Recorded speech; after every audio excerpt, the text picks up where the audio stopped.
And welcome back, everybody, to another episode of the Still Curtain podcast. I'm your host, Tommy Jaggi, editor of StillCurtain.com, and joining me, as always, is Still Curtain contributor Shayne Kubas. Shayne and I have been off the past 2 weeks. Steelers played Christmas Day. That landed on a Wednesday when we typically do our show, and of course, followed by New Year's Day, landing on a Wednesday as well. So we took the holiday off, and we're working, obviously, with some Steelers-related stuff at the same time, but we are back. Glad to bring you another show today. Hopefully this is not our last show of the postseason, but we will see how that goes. Regardless of whether the Steelers lose or win, we will be here next week. And we're really excited about all the offseason coverage that is to come. But for now, let's talk about the Steelers. Shayne, how was your holiday, first of all? It was good. There was a lot going on. It was pretty hectic for me, but overall it was pretty good. Much better holiday season the Steelers had. I would say that.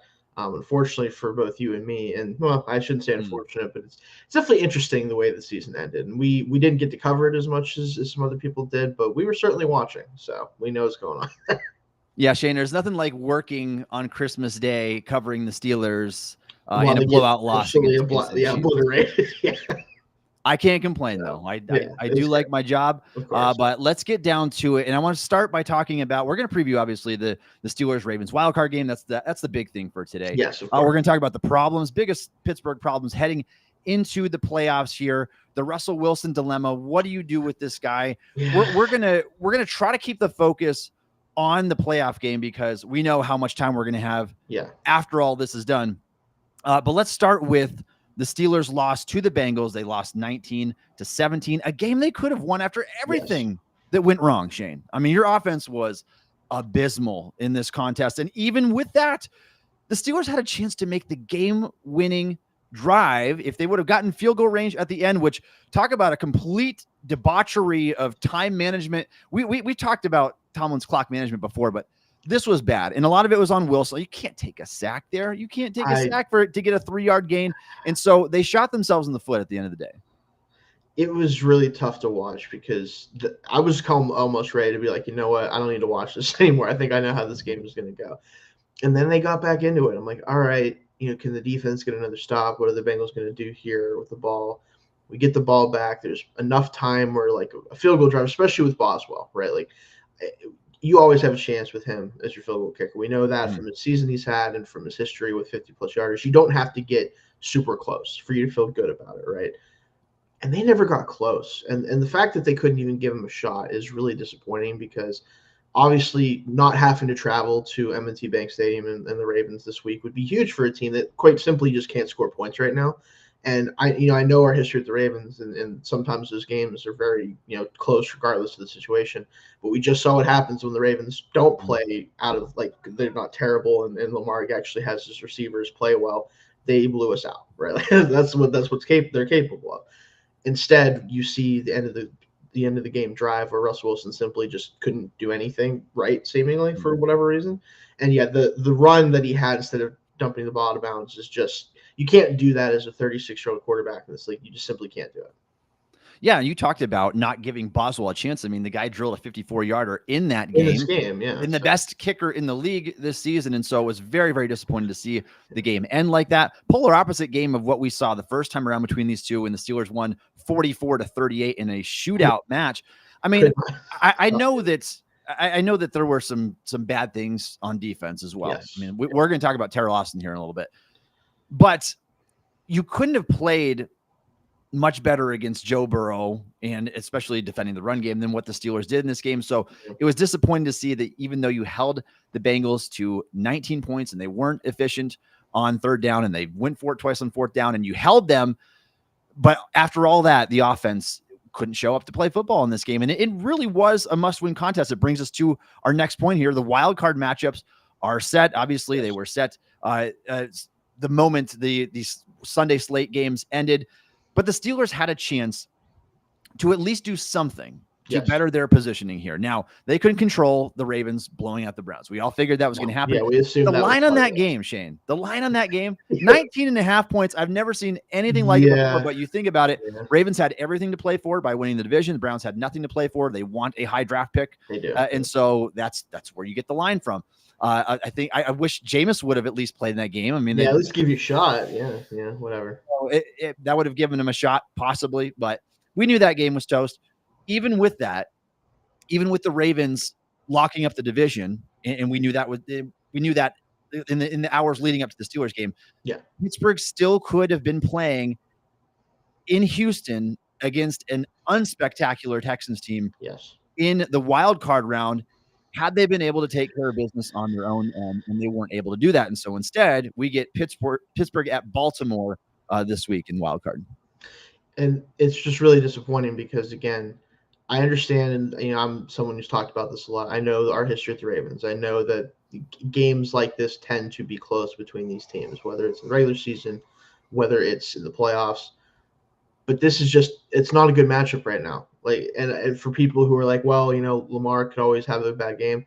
This is just a different Lamar Jackson than the Steelers have ever faced, even compared to last year's version of him. This is a guy that he may not win MVP for the second year in a row because of Josh Allen's season and things like that, but it is certainly beyond MVP capable season by him this year. So, of course, you want to face a struggling Texans team that simply can't block anybody in the middle of the field. Guess what? We have Cam Hayward on our team. We have Keanu Benson on our team. Do you think those guys might have a good week against the interior offensive line of the Texans? Probably. So I just think that is really the most disappointing part of this, because we knew the Steelers were making the playoffs, but you don't want to just make the playoffs. You want to have a chance to give yourself a shot to win a playoff game or two. And this is just not the matchup that's probably conducive to doing that. Yeah, look, theoretically, would you like to be able to beat all the best teams in their conference and then go win the Super Bowl? Yes. Sure. Yeah. Your chances of getting there, it's not great. They get cut in half and in half again. Now, Shayne, because of the way that things unfolded, if the favored teams win, the Steelers are looking at a playoff slate. And I tweeted this out and people act like I meant that they were going to the Super Bowl. No, I'm just saying if the Steelers are able to advance each round, they're going to be at Baltimore, likely at Kansas City next week, likely at Buffalo the week after that. And that's just to get into the Super Bowl. And then maybe you're playing the Lions or the Vikings, whoever ends up being there. That route could not be harder because of the situation Pittsburgh put themselves in. At least they could have had an easier first round. Had you not squandered it completely down the stretch, maybe you would have had a chance at the number 2 seed, but that's out of reach. Obviously, we know at this point. Heading into week 18, Shayne, I broke down the 3 possibilities in where I would rank them. Number 1, in terms of if you wanted Steelers to win this week, it's at Houston, in my opinion. I think even greater than a home game, which would have come against the Chargers, would be on the road against Houston, because the Chargers are, I think, a much better team than what Houston is right now. So I think that would have been your best. Chargers at home would have been the second best option. Getting the Ravens in Baltimore is the worst option. You were just beat 34-17 there in week 16.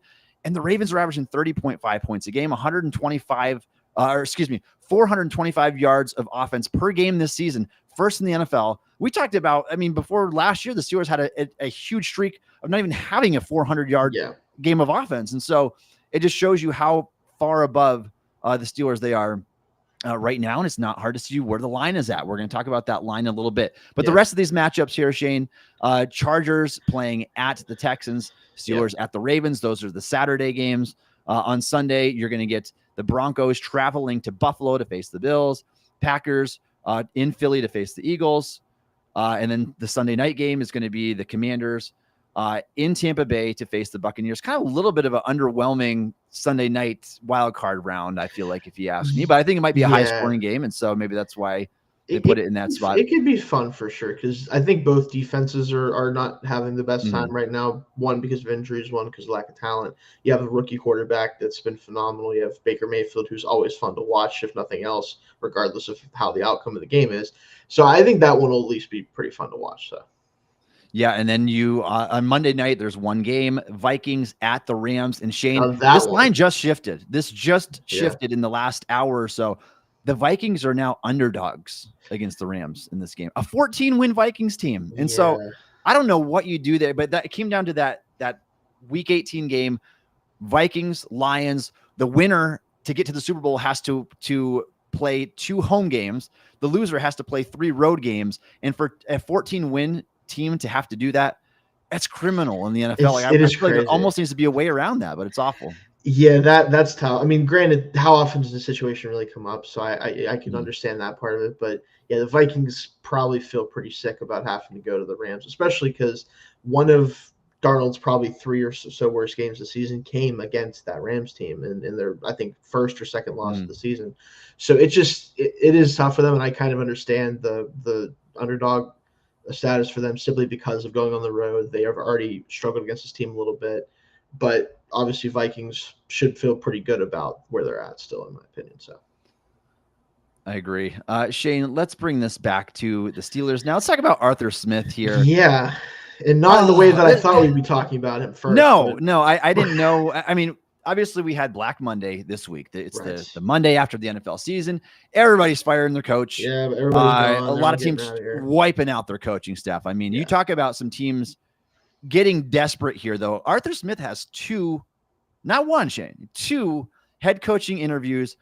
Those come from the Jets and the Bears so far, and maybe he'll get more. But after what we watched of Arthur Smith this season, seeing that the Steelers were less effective at running the football than they were under Matt Canada, Which and even worse in play action than they were with Matt Canada, it's kind of odd, especially considering if these teams have paid close attention to the Steelers the last month of the season.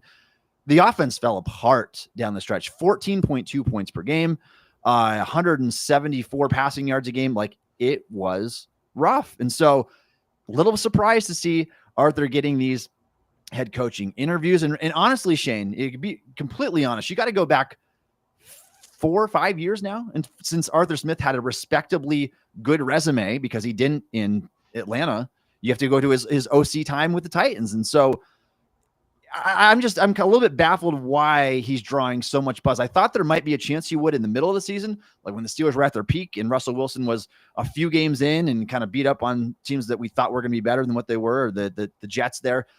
But now looking at it and seeing how things have transpired, I mean, would you hire Arthur Smith as a head coach if you're an NFL team? no. But more importantly, the thing that confuses me about this is, again, the timing of it is weird. Because if we had heard these kind of whispers about this in the middle of the season more, there's the North Carolina thing, but like, whether you want to take, I mean, obviously Bill Belichick took the job, so maybe we're selling it short. But realistically, if we had heard this in the middle of the season, like, oh, the Bears might be moving on from their coach, would they be interested? Whatever. I'd be like, all right, I guess I get that, but also not really still. This is just honestly kind of befuddling is the best word I can say about it. Again, Arthur Smith is not a bad coach. I know I kind of ragged on him a little bit in our last show that we had, or one of the last shows we had, but he doesn't move the needle enough. I think he needs a lot of pieces around him to really have a successful offense, and specifically a quarterback that can kind of do a lot of the work on their own in the passing game to me and hit on a lot of these shots. And you saw Russell Wilson early in the season be able to do that, and that's why the offense was successful. But the running game has just been weirdly kind of bad. I still do think part of that, though, is the usage of the running backs and the way that they're running them. Like, I don't think Najee, even though he's not had the best season overall, I think some of that is on the play calls with him in there. I think that Jaylen Warren hasn't been used effectively, which granted for a while he was banged up, so you could blame it on that. But his insistence on using Cordell Patterson in weird situations and like that type of stuff with him also limits him. He's just a weird offensive coordinator to me. And I think that at best he's a middling offensive coordinator. So do I want that guy to be my head coach? No, I don't really. So to me, if the Jets or Bears want to take him, by all means do so. I also just at the same time, though, the Steelers fans who are pining for that, do we trust that the next guy is going to be any better of a hire with the track record? I don't know. So, No, so what you're saying is you're not going to lose any sleep if somebody poaches. No, I will not. It won't. It ultimately probably won't matter, though, is the thing. So it's like, well, all right. I mean, I want to be clear here. Arthur Smith is better than Matt Canada. Yes, in a general sense, he absolutely is. If you watch the All-22 film, you see the passing concepts, what the capabilities off of play action, at least. Yes. I think the problem is the personnel's not there either. When you don't have a wide receiver too, and you were missing Pickens for a 3-game stretch there, that all factors in. That needs to be taken into account. Yeah. He's better than those guys, but it's not been a great season for Smith either. Low bar to clear though when you're talking about Randy Fichtner and Matt Canada. That's the issue. Years. Yeah, I think it's hard to rag on him too much, but it just at the end of the day, I think he's just at best an average play caller. And when you have below average overall roster talent on offense because of injuries in some cases or the quarterback play or whatever, you're not going to have a lot of success with that guy typically. Like that just isn't, he's not good enough to, and not many guys are, but he's not good enough to overcome that deficiency. So. Yeah, for sure. Let's talk about, this is more bizarre even. Yeah, this is Mike Tomlin trade rumors here, if you would call them that. Yeah. So Adam Schefter was on Sunday Countdown talking about the coaches in the NFL who are safe and who are out essentially. And towards the end of his segment there, he said that teams would have interest in seeking a trade for Mike Tomlin. And one team has even asked about such trade. Obviously, he didn't mention which team that was, but you can understand the thought process here. Now, before I go any farther, I don't think the Steelers would ever do this. This is so far beyond the character of the Rooneys and whatever, regardless of how you feel about it. If you're for it, against it, I don't think they'll do it, but it makes sense why you could get in a situation like this where the Saints were with Sean Payton in 2023 before they traded him. Now, obviously, the Saints were in a little bit different situation. They'd already moved on, found a new head coach, but Sean Payton was still under contract. They were able to trade him. Now, the Steelers situation, they are on an 8-year drought without a playoff win. This team lost 4 straight games, most in ugly fashion, down the stretch to close out the season. If some desperate team made you an offer that you couldn't refuse and you're feeling like things are really stale over here in Pittsburgh anyway, or that Tomlin's coming down to, I know that he signed that 3-year extension last offseason, but if you're really feeling like it's something's got to give at this point, I think it makes sense to explore. And Shayne, I don't have an issue at all fielding offers. What does it hurt to listen to offers? Now, the problem with all this is Schefter also reported that teams did the digging. They found out, of course, Mike Tomlin has a no trade clause. And so Tomlin can veto any place that he is not comfortable going to. And so essentially he gets to leave on his own terms, like we all thought that he would. And so he's either going to play out the rest of his contract, or if he finds something that's really enticing to him, which I doubt it's going to be more so than the Pittsburgh Steelers, then he can accept said trade. But so unlikely. You thought it was unlikely before. I mean, it's nearly impossible with that no trade clause. Yeah, I think what I will say about this, because of course it is a weird thing, and it's something that is kind of, I'm not saying it's nonsensical in the sense that people should never do this or it shouldn't be something talked about, but because of the way the Steelers operate and the way that Mike Tomlin operates, this is very unlikely to ever happen, right? I just, at the same time, if they were going to move off of him, this is how you should do it. It should be a situation where you'd go to Mike like, hey, we're at a point where we think that for both of us, it's better for us to move on. We want to try to get compensation for you, though. What teams would you be interested in if they were interested in you to go to? Because obviously the no trade clause does cause issues there. You can't just send them to wherever. For example, like I think the Jets should do it if they were offered the ability to do so, because I think they're the type of team that could use a Mike Tomlin style coach to kind of get things to an acceptable level in the NFL, which they have not been able to do. But of course, I'm assuming that Mike would probably not want to do that. So, but whoever it would be, whatever team it would be, that would be the way to move off of him if you're going to, because obviously you get compensation back, right? Like that's definitely how they would do it, or how they should do it if that time ever comes. But of course, that's not going to happen. Let's be real about that. Yeah, coaches don't get traded very often. It's. I mean, Sean Payton was the most recent to do so. I think in the last 25 years, Herm Edwards, Bill Belichick.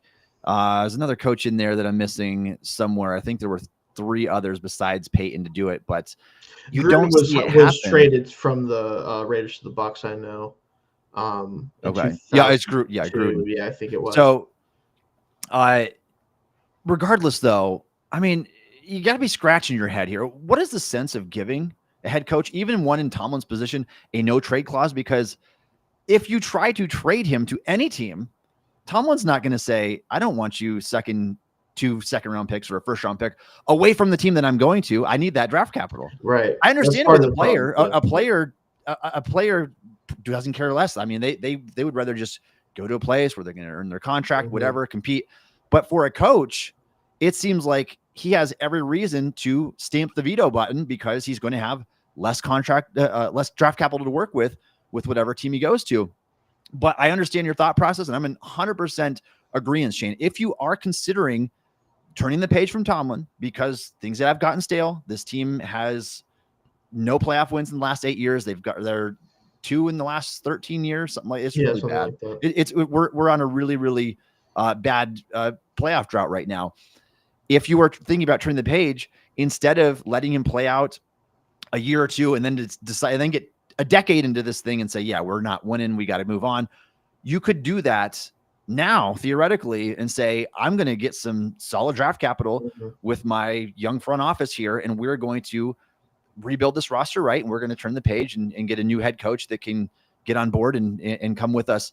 But letting him walk away, if you're to do it within the next year or two, it seems like you'd rather have the draft capital, but that veto is going to make everything hard when he's got the no trade clause. So a difficult situation here. I do think the rumors are obviously warranted because teams are going to be asking. There's a lot of desperate teams out there with a lot of bad coaches, and you could do far worse than Tomlin. So I'm not even saying that, obviously, but there comes a time for change for everybody. And I think that time is rapidly approaching for the Steelers. And if it happens again this year, where they continue the 8-year playoff drought, and it's going on into 2025 now. I mean, this team, in my mind, Shayne, has not been a team that had the makings that looked like a Super Bowl contender since 2017. And we're quite a bit removed from that at this point. So you got to ask those questions for sure. If you guys are joining us here in the live chats and you'd like to ask any questions or chime in here, please do so. We see we've got a couple comments already. R. Barley and John, thank you for joining us, and everybody else who's in the chat right now. Make sure you drop your questions in here for us. We'd love to get the conversation rolling, whatever you want to talk about. Shayne, let's move on, and we're going to discuss our Steelers versus Bengals notes pretty briefly, and then we'll move on to some bigger topics here. The biggest of which being the Steelers versus Ravens wild card preview. But let's first talk about the offense against the Bengals in Week 18. And you want to talk about ugly numbers. I mean, to just leave a sour taste in your mouth. It's Russell Wilson's, and not all of it is his fault.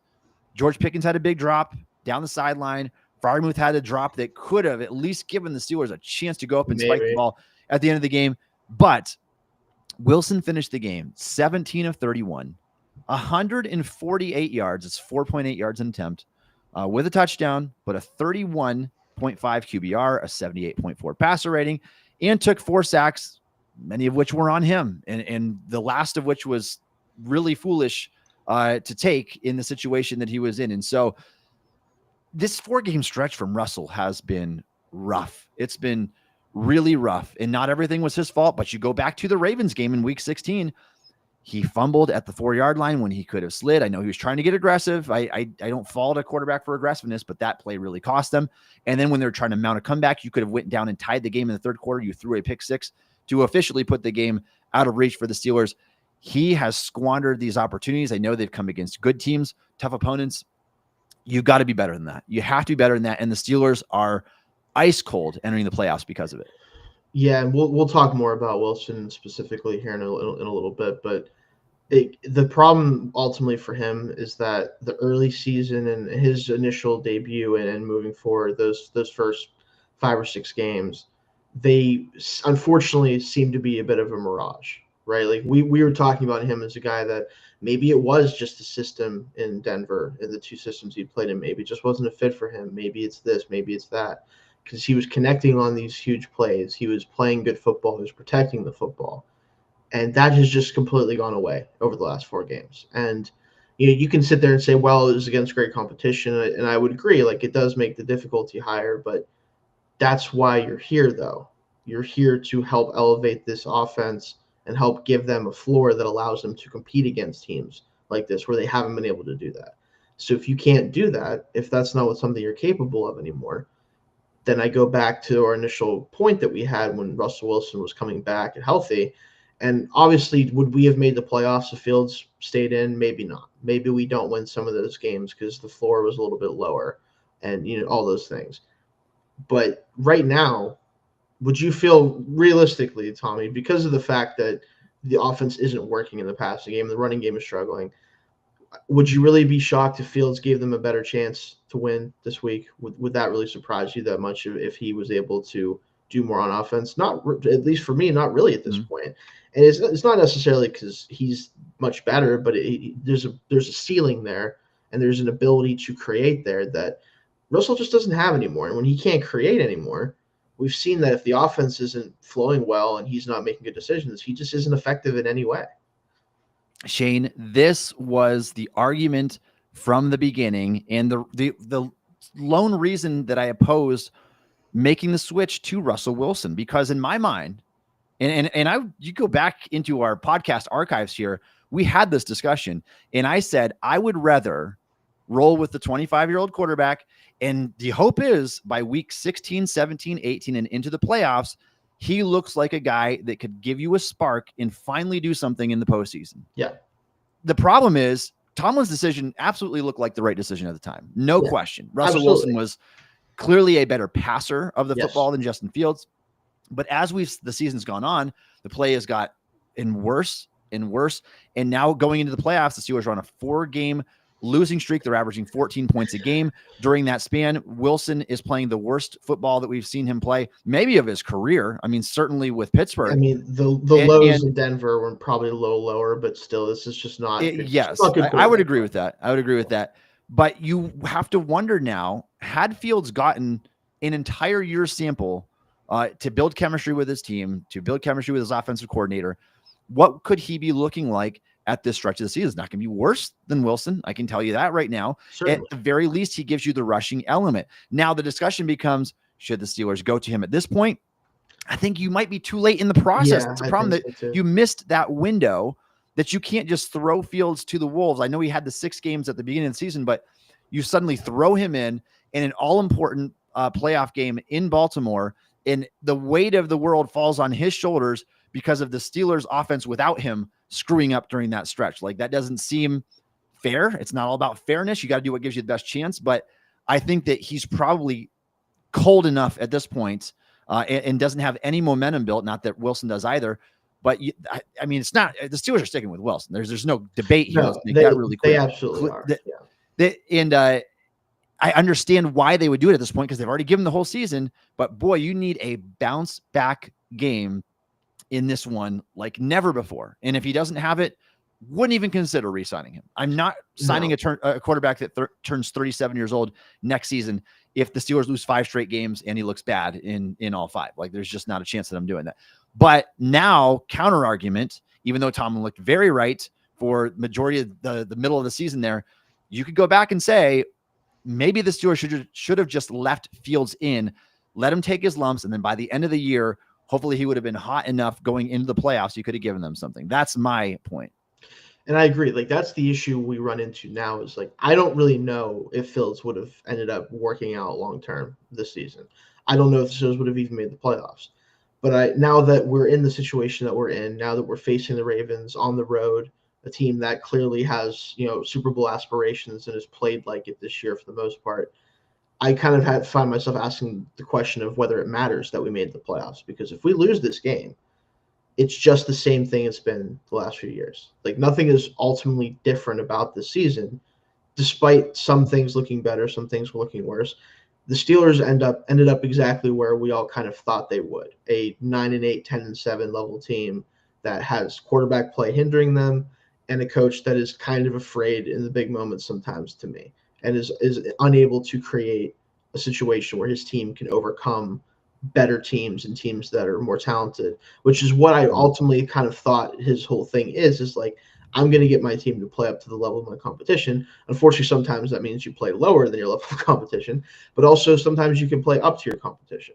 They have not done that in the last 4 games. Like, this has been an eye-opening thing for, I think, a lot of fans of the team and also around the NFL, of like, the Steelers looked legit until this time period. And then they played 4 teams that are clearly on their level or better, and they failed to beat any of them. And that's the issue ultimately with Wilson too, is that he has not shown to be a quarterback that can win these big games anymore. Now, granted, you're talking about the rest of the offense. The rest of the offense wasn't good either. So it's not just him. Let's be very clear about that. Like, this is not a team that you should be able just to plug into and immediately be great or anything like that at quarterback. I want to start with the run game here next. It's just not. It doesn't exist at this point. It really just is not a run game that we talked about before the season, that with Arthur Smith coming in here and the fit, especially with Warren more so than Harris, but because we knew Harris was going to touch the ball a lot, we thought that there's a chance that both these guys could approach 1,000 yards. Like, that's kind of what the expectation was with Smith coming in here. And I know Warren was banged up and that contributed to it, but they never got close to the level of production that we were kind of hoping for. No, it's been rough. It's been rough. And that's the thing, too. When you look at this matchup, the Bengals are a team that allowed 348 yards of offense per game, 25.5 points per game. Steelers didn't get close to matching either of those, their season average numbers, and they're a playoff team. And so you would expect better from them in that situation. Obviously, Wilson's best game of the season came against the Bengals when he put up 44 points, had the 414 passing yards.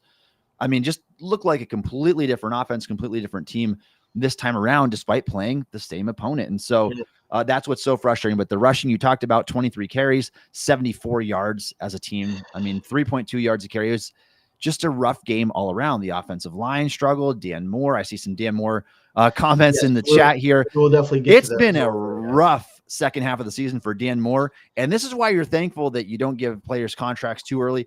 Dan Moore is showing his true colors again. He's showing to be that player that we saw the first 3 years of his career.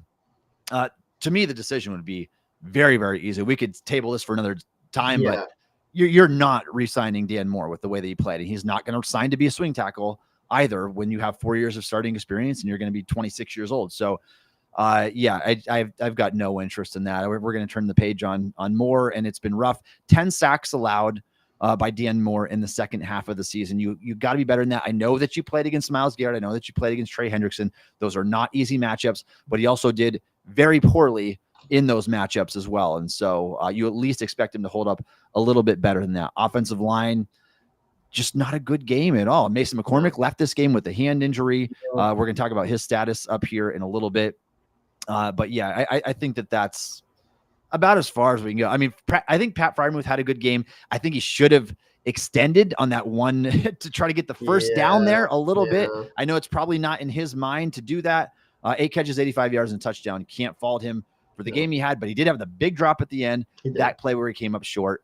The Steelers' decision to go for it there. I mean, they get aggressive at the wrong times. They really do. It's really weird. Yeah, you're on your side of the field. You know that if you don't get that fourth down, you went for on 3rd and 4th down, short plays there. Jalen Warren got stuffed. You let a guy through the backfield. If you don't get that, the Bengals are at least getting a field goal out of that drive. They nearly got a touchdown out of that drive, if a ball didn't go through Jamar Chase's hands. And so that could have cost them the game right there. And it essentially ended up being the swing of the game. And so just some questionable decisions. And like we said, the biggest comes down to the clock management at the end of the game. Always seems to be a question with the Steelers as well. Yeah, just disappointing on offense. You know, the receivers were just, they didn't exist. I mean, I think Mike Williams led the team with 25 yards from the receiver position on 1 catch. Van Jefferson 3 for 18. Pickens 1 reception for no yards. Several targets that went nowhere.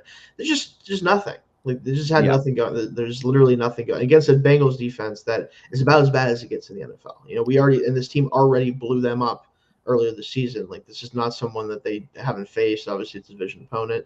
To put this up in the last game of the season before a playoff game, I don't know how anyone, and we'll talk about obviously in the nitty gritty of it here shortly, but I don't know how any fan could feel confident about the playoffs going into this week. So, yeah, Shayne, you could not have drawn up or imagined up a worse game for George Pickens in a must-have-it situation.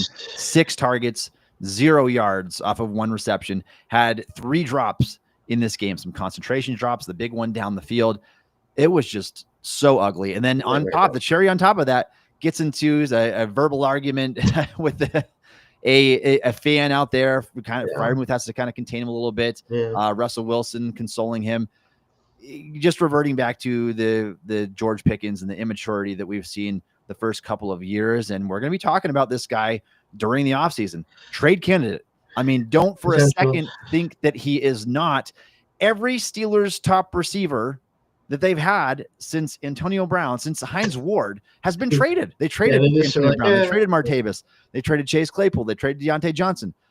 What has Pickens done to not fall into that category as well? I think he has almost the most reason to trade him just because of how many times week after week you've been dealing with immature comments to the media, inconsistencies, saying the wrong things, whatever it is. He's going to be at the center of trade talks. You better believe that he will be. And I will not bat an eye if the Steelers decide to trade him this offseason, despite how bad they are and how terrible they are off at the wide receiver position right now. They might be in one of those situations similar to Deontay last year. They're like, we just can't do another year of this. Yeah, I do think that, regardless of where you stand on him, I think that he will be on the team next year simply because of the receiver talent that they do not have. But for people who are talking about, like, at the end of the day, like, as much as I love him as a player, I really do. Like, in general, like, this is a really rough game, but this is not a normal game for him. This is not something that happens much in terms of on the field play. But there comes a point where it does become too much, right? No matter how physically gifted it is, no matter how funny it is to watch, the question will be brought up, like, is this a player that we can win with consistently and we can build a culture here with? And he hasn't given us any reason to say yes to that at this point. So there's going to be talks about that. Now, could you flip him for something good enough to justify it? Maybe, to a team that really needs receiver help, and maybe a team that doesn't care as much about what he does on and off the field, honestly. But it is going to be, like you said, it's going to be a talking point. I ultimately think it doesn't happen, but for people talking about it, I do understand. Yeah, this is not just recency bias either, coming off the worst game of his career. It's something that we've thrown out there before because you can kind of see the writing on the wall with it. And I just don't know how much more this team is going to put up with when I think in my mind, Shayne, he's already surpassed what some of these other receivers have done in terms of the antic stuff, certainly within the locker room. And so we'll see how that goes. We'll keep it tabs on that situation because I'm sure that some rumors are going to be popping up here once the season is over, and especially if we get more infamous breaking stuff from him following this game or the playoffs. Let's talk about the defensive side of the ball, and I'll give you a second to kind of scan through the chat, Shayne, to see if there's anything you need to throw out there. Yeah, there's some stuff for sure that we can get to. Yeah, go for it. Yeah. So in general, with it's obviously a lot of negativity, obviously, guys, and we understand that for sure. This one early on, I think, is pretty funny from our friend here, Barley18. A used bag of balls for Tomlin's an offer I couldn't refuse. Not surprising. I know he said some things like that in the past about Tomlin, so I'm not surprised. From John here, dinosaur coaching can't compete in 2025, and the players can't bail them out anymore. Understandable. We had another couple. I wanted to get stuff closer to what we've been talking about right now. This fair point from Yinzer Joe here. Nice tag here. Georgia didn't play 3 games, and that 11-day 3-game stretch was tough. Those were Super Bowl contender teams they played against. Steelers had to be wore out. Totally fair. Like, again, the stretch they played, I'm not necessarily surprised that they lost those games, but I think the problem is the fashion in which they lost them. If they fight hard against those teams, the offense doesn't look completely lost, whatever, that's a different story. But for them to be beat in the way that they were beaten by really all those teams except for the Bengals, which obviously was a close game, it probably shouldn't have been one, but that's beside the point. That's what's kind of disappointing. It's not so much the wins and losses aspect, it's the how it happened aspect. So I do think that that's ultimately the issue there. Yeah, and the defense getting embarrassed too. It wasn't just offensive struggles that you're dealing with. So, but obviously Pickens' presence makes a difference. You talk about the comment there about the dinosaur coaching. I get where you're coming from though, because I almost feel like in today's NFL, if you are a coach who doesn't call the offense or defense and you're the overseer, if you will, you need to be Dan Campbell. You need to be so good at hiring your coordinators and deferring the responsibilities to them that's your niche, because Tomlin doesn't have a niche. I mean, there's really not. I think that his is getting guys who want to play for him. That's the biggest thing. And that's important. But outside of that, I mean, the coordinators have stunk. He has no coaching tree. It's withered and shriveled. at best, if it even has branches on it. And so that's something we've talked about for years now.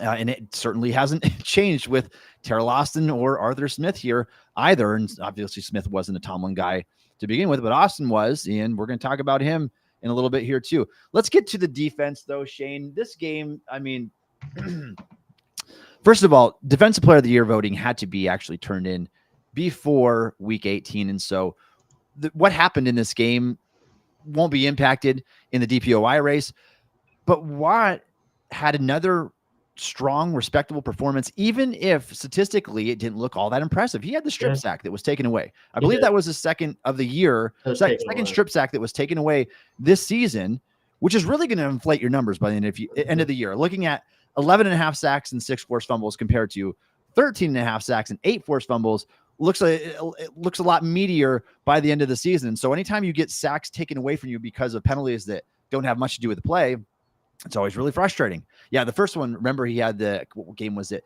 They called him for going offsides, and he was it the not Falcons off. game? He just timed it perfectly. Might have been week 1. Yeah, it might have been. It might have been. Yeah. So, I mean, he's had plays wiped away, but even TJ Watt ended up with the highest grade on the team in this game, unsurprisingly. Was an 88.8 overall. Watt, for the first time in his NFL career, even if you take PFF with a grain of salt, don't like it, whatever. First time in his career, Watt finished with over a 90 pass rush grade and over a 90 run defense grade, collectively earning the highest grade of his NFL career, despite the underwhelming production, if you will, in 2017. So I still think Watt is that guy for the Steelers, doesn't create the pressure at the rate that he used to, at least not this year, but he is still the guy on the team. Yeah, he's still obviously the linchpin of the defense because of what he does in both phases. But I think ultimately the fact that he very likely isn't going to win Defensive Player of the Year is, for the first time in a while, it's fair. I think that he did not have a Defensive Player of the Year type season. I think that, again, Cam Hayward's the best player on the defense this year in general, as good as TJ's been. So I think it's fair for him not to win it. And I think that the voting of the most recent kind of trends indicate that he won't. I believe it'll probably be Pat Surtain, which is interesting to me too, but that's beside the point. You could argue for a lot of guys, if I think the Bengals make the playoffs, Hendrickson certainly gets up there, stuff like that. But ultimately, his season, as good as it was, I think we are starting to see a little bit of a decline from him in terms of just pure pass rushing. And again, that's never been especially creating constant pressure has never been really his strongest suit. It's been about the splash plays, which are still there, obviously 6 forced fumbles, key sacks and key situations. But I do wonder at this point, considering the season he had, and we've seen pass rushers have good seasons in their 30s. I'm not saying he's not going to still be one of the best pass rushers in the league, but I do wonder if we may have seen the best of TJ that we're going to see at this point. Yeah, Shane, I think that's fair. And after everything that we've seen this season, I hope that he can kind of continue at least at this pace for a few more years, because we know when defensive players reach their 30s, they're typically not the same unless you're Cameron Hayward, and pretty much you just stick it to Father Time like he has been. It just gets better with age, like a fine wine. Let's talk about the overall defense here. I mean, I think you played Cincinnati about as well as you could, or about as well as any team has this year, really. Joe Burrow had 46 pass attempts. You allow 277 yards with a touchdown to pick, 6.0 yards per attempt, a 45 QBR for Joe Burrow, and an 89.9 passer rating. The rushing game, you allow 3.2 yards a carry. Obviously, it helps when Cindy Brown's not playing, or Chase Brown, excuse me. I'm talking about his twin brother here. Yeah. Right. So that helps. The most baffling thing, Shane, and I know you're going to agree with this. Why on earth? I love Corey Trice. I think that I get so excited about this guy because I loved him all the way watching him through Purdue. I thought that he was a second round candidate, not far behind Joey Porter Jr. I know that a lot of people didn't put those guys in the same conversation. It was injury related stuff that caused him to fall to the 7th round, 100%. I mean, the guy has an extensive injury history, and he tore his ACL as a rookie. And so you see why he was drafted as late as he was. I still think Trice is talented. I still think that showed in this game. But to leave him on an island against the Triple Crown winning receiver, the best receiver in the league this year in Jamar Chase, and the most accurate quarterback in the NFL, and the best quarterback to wide receiver combo in the league and have him try to just square up and do everything himself. What a foolish, idiotic game plan by Terrell Austin. And I think that Trice handled it only about as well as you could. I mean, in a lot of these plays, he was close enough in proximity. There's just nothing you can do about those passes. It was a poor game plan. You either need to blitz like crazy and get the ball out of Burrow's hands immediately, or you need to offer safety help. And a lot of times there was not. It was Trice being left on an island against the best receiver in the league in his first NFL start. Yeah, watching the game early on, I'm like, they can't possibly be asking Corey Trice to do this, right? This is a guy that they didn't even seem to want to play until injuries happened. And then they're going to ask him to cover Jamar Chase primarily one-on-one. It's one of those things where when the Steelers will sometimes do what you want them to do, but then do it in a dumb way, where they'll like, oh, I really want to see this player play more. And they're like, okay, he's going to play in the worst possible place he can play. That's what they did to him. Now, to his credit, like you said, I think that it could have been even worse than it was. Like he could have played worse. But I think, and he showed some of the talent that we expect him to have out there. And I think Tomlin talked about it, that they're going to stick with him and everything, which is good. But like, especially on the touchdown, right? He clearly thought he had inside help, and there was not inside help. Now, whose fault that was, I couldn't tell you. That's not something that I have the information on. I don't know if anyone's talked about it or found out. But the point is, they did not help him at all, pretty much. And to not help a guy who's in his second season, who's missed a lot of time, most of his career games have been missed at this point, and leaving him out of Jamar Chase is they got what they asked for, basically. And honestly could have, like I said, been worse than it was. So. Yeah, I mean, at the end of the day, I know he gave up the touchdown. It wasn't a great game overall. You can't expect it to be. 14 targets for Jamar Chase in this game, 96 yards and a touchdown. You can live with that, especially considering it wasn't the defense that killed the Steelers in this game. It wasn't a great performance by Trice, so I'm not going to try to make it something that's not. But the situation was uncalled for. I mean, that is something that you might do with a Pat Surtain. You might do with a Sauce Gardner. But even then, the wide receiver is going to get the best of the defensive back in one-on-one situations. It's just common knowledge. So the game plan could not have been worse from that standpoint. But now I think the only good thing in this, Trice, you've been battle tested like you'll never be battle tested again in the NFL. You'll never probably face a matchup quite as daunting where you're left on an island against the league's best receiver and the most accurate quarterback in the league and have to try to contain them. So we've seen you at your worst, hopefully already. And then hopefully it's even more encouraging from here. For what it's worth, among all Steelers cornerbacks this year, a smaller sample size from Trice. Trice did finish with the highest overall grade, the highest coverage grade, among a pretty unspectacular group that is going to have to invest some resources at this position. I'm interested to see what will be the plan for next year. All right, Shayne, anything else on defense before we move on here?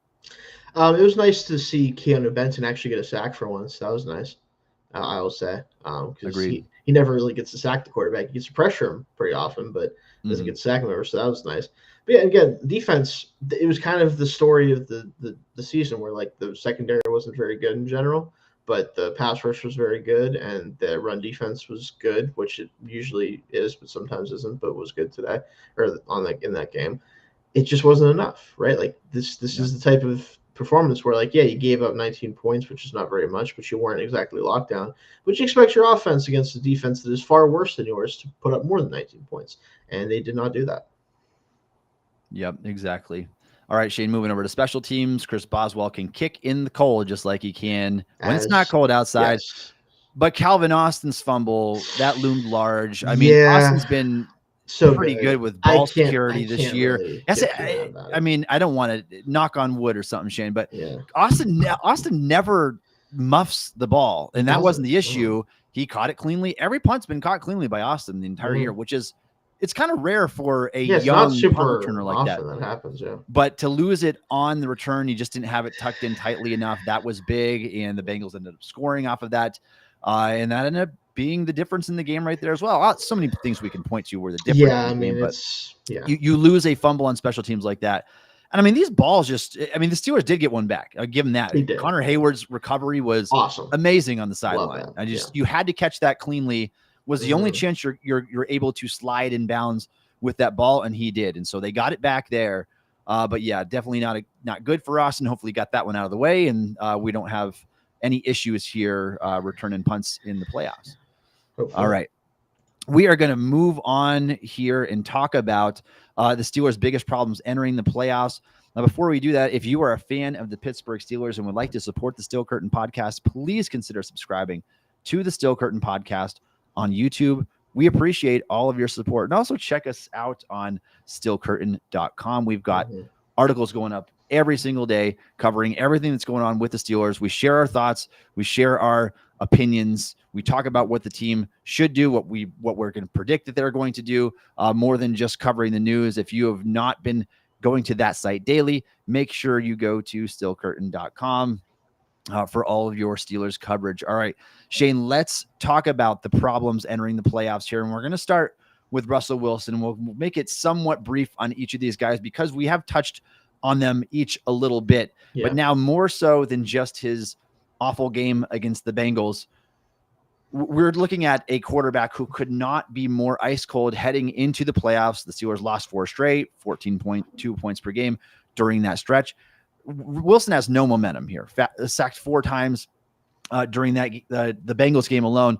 And so what do you do with him at this point? How do you get him on track and in a rhythm here early in this game? Because we talked about we at least teased the idea of turning to Justin Fields, but I think the Steelers needed to do that earlier in the process. You can't just kind of throw him in at this point. You need to make it work with Wilson. And so how do you go about fixing this, and what kind of a game do you expect to see?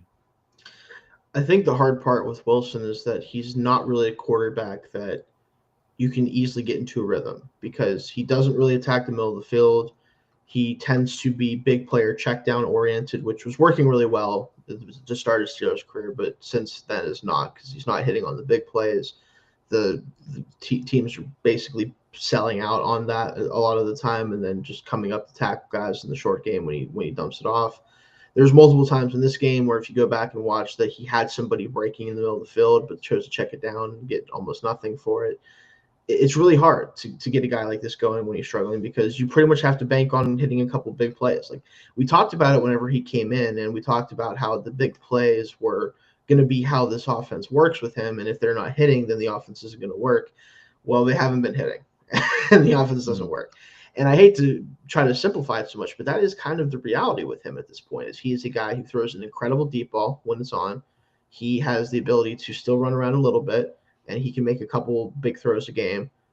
But when those aren't hitting, the offense just doesn't have anything to go to. He can't do a lot of the stuff that a Joe Burrow can do and that a Lamar Jackson can do and a Josh. Like, he's just not that quarterback anymore, right? There was a long time where he was in that echelon of quarterbacks, but without that ability anymore, he is a very limited player, like even as a passer in some ways. So to me, you have to hope that you can get a couple big plays to Pickens, and maybe Mike Williams makes an appearance. You know, he had a 25-yard catch last week. Calvin Austin's probably going to have to make a couple plays down the field, like something like that, or the offense, frankly, probably is just going to not move the football again. Yeah, it's sad, but in some ways, the Steelers' offense is kind of similar to last year. You remember with Matt Canada, it was the YOLO balls is how they lived and died by those. It's kind of the same with Russell Wilson's moon ball. Like, your offense is only going to go as far. Still. Yeah, it's a better version of that, but you can only go as far as those moon balls are going to take you. If you're not hitting explosive plays, the Steelers' offense is not going to be good, and it hasn't been good when those have not connected. Now, Wilson did have the really nice pass to Mike Williams in this game, where it was even a better catch to be able to get your feet in, that pressed against the sideline like that. Should have had another moonball completion to George Pickens down the field that he just flat out dropped. But overall, I mean, you can't build an offense around such a high variance play. And that's what Josh Yorish talked about on his show as well. He was talking about the same thing. But Wilson, being a shorter quarterback, it's just harder for him to be consistent across the middle of the field, to go through progressions. And we're seeing him these days, when we hit this late season stretch, he's kind of being frantic with the ball. He's tucking and running. He's not seeing the field when he does that. And so he needs to fix those things and get back to the basics going into this playoff game. You can't make those type of mistakes. And so Obviously, we need to see drastic improvements here for the Steelers to even have a chance in this game. Let's talk about George Pickens briefly here, because obviously we know how bad the game was against the Bengals. I mean, realistically, to beat the Ravens, whether they are without their top receiver this week or not, and we're going to talk about him in a second here too, Pickens has to have a good game. I can't see any other way around it. If he has the stinker that he had this past week, you're not winning. And it's really as simple as that, because nobody else in your receiving core can prove to do anything this year. I mean, Van Jefferson's, you talk about a wasted load of snaps this season for no production. It's deploying him out there for most of the year. And so Pickens has to be the guy. You've got to funnel your offense through him. He has to be more consistent. And so I don't expect his game against the Ravens to look anything like it did against the Bengals. I don't think you can look any worse than that, but I think that it's going to need to be at least in a wide receiver one average game or better to give Steelers a chance in this one. Yeah, it's just the bottom line. With the way this offense is constructed, if he isn't having a big game, there just isn't a lot of room for the offense to be explosive. Like, you could get a Calvin Austin big play. You could maybe get a Mike Williams one, like I mentioned. But it really comes down to George to be the linchpin of the passing game specifically. I'd love if the tight ends were the linchpin of this offense, because they're more consistent, I think, obviously, and it's easier to get the ball to them. But with Russell Wilson's play style, it just doesn't really work too well with tight ends sometimes. Now, obviously, Pat had a big game last week, but like that was kind of more circumstantial than anything else. They kind of had to get something going because Pickens wasn't doing anything out there. But you're right. Like, he has to have a legitimate, like, receiver one, like, I am an alpha receiver performance if the passing game is going to be effective. And like, that's just the reality of it for the Steelers. And obviously he's very capable of doing that. We've seen it multiple times this year, but with the way that the season ended, with the way he was acting, are we confident he's in the headspace to be able to put up that performance? I'm not. Like, he's a very much an emotional player in a lot of ways. And when his emotions are helping him, he's fantastic. And when they aren't, he has 3 drops and has 0 yards. Like, that's kind of the reality with him. So I don't know what to expect fully. I do expect much more, obviously, because cannot, like you said, you literally cannot do worse. He had no yards in the game. Like, he's definitely going to have yards in this game. But it's just frustrating to watch him sometimes. But I do expect him to at least be more potentially part of the solution more so than the problem this week, just based off what he did last week. So, yeah. And Shayne, I think that's part of the reason why it's so scary to even entertain the contract extension talks with a receiver who is so high variance as a wide receiver one, or we've seen him not show up at times. We've seen him have some really low moments this year. If you go back and watch his tape during the Cowboys Sunday Night Football game, it doesn't get any worse than that in terms of effort, route running. Like, it was really bad. And I think Pittsburgh really suffered on offense as a result. And so he doesn't show up game to game, but he needs to show up in the playoffs and for this stretch to give the Steelers any sort of chance here.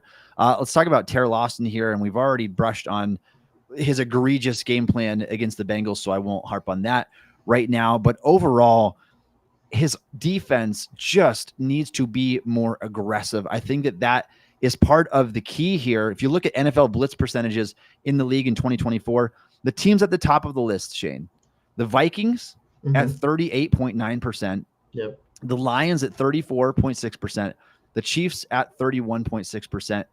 Where are the Steelers? They're down at 25.9%. It's in the middle of the pack. It could be worse. The Jags are at 13.9%, so it's a lot better than that. You can see why the Jags struggled to get pressure. But when you compare it to like what the Vikings did this year, 277 blitzes Brian Flores sent for the Vikings. The Steelers blitzed 165 times this year. That is quite the gap.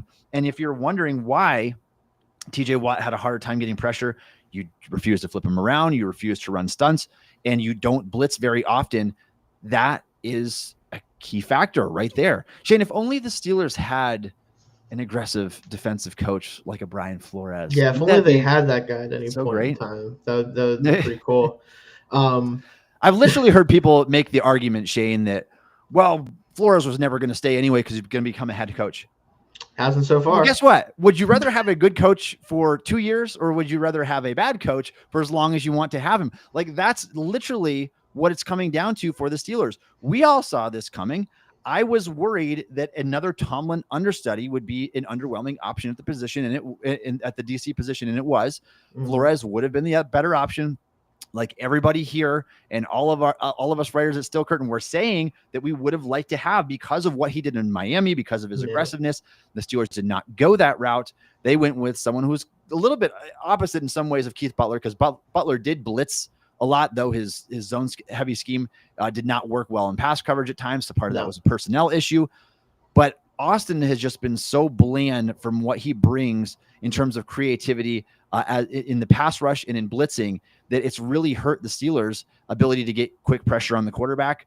And you're going at it with 4-man rushes, and everybody just has to beat the guy in front of them. And when you're getting chipped as much as TJ Watt is, it's really hard to do. And so that is the biggest beef that I had with Austin over the course of the season. Now, I think the blitz percentages have ticked up late in the year, and I'd like to see that continue against the Ravens.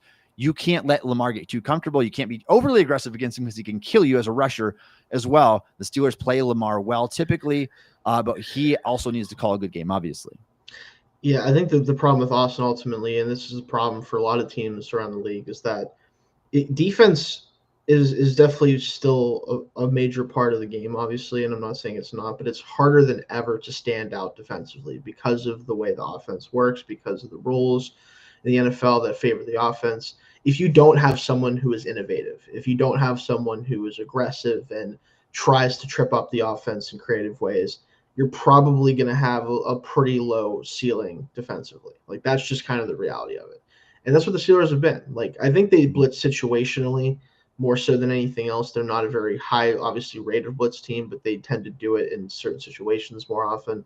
So there's maybe some game planning element to that there, that Austin is why he doesn't blitz as much. But when you have a secondary that simply does not cover very well across the board, almost, that's one of the things you can do. Like, that's why Flores blitzes the way he did. It's why he did it his first year with the Vikings. It's why he's doing it this year, because he knows, like, his secondary is not overly talented. The cornerback group, it's not horrendous or anything, but it's not near the top of the league or even the middle of the pack to me in terms of roster talent there. So he's like, well, I have to create havoc. I have to have my front four do this stuff for me, and I have to bring linebackers, I have to bring safeties and corners, and it works. Other than, I guess, when he plays the Lions, but that's, Lions kind of a bar you probably can't really clear too easily. But the point is like, with a guy like him, you give yourself a chance every week defensively against anybody, because when you create chaos, anything can happen. And the Steelers do not create chaos. They do the opposite of that to me, where it's basically like every defensive drive for them, or every defensive possession is just, hey, can TJ get a strip sack? Can Alex Highsmith beat the left tackle and get around the edge and hit the quarterback before he can make a throw?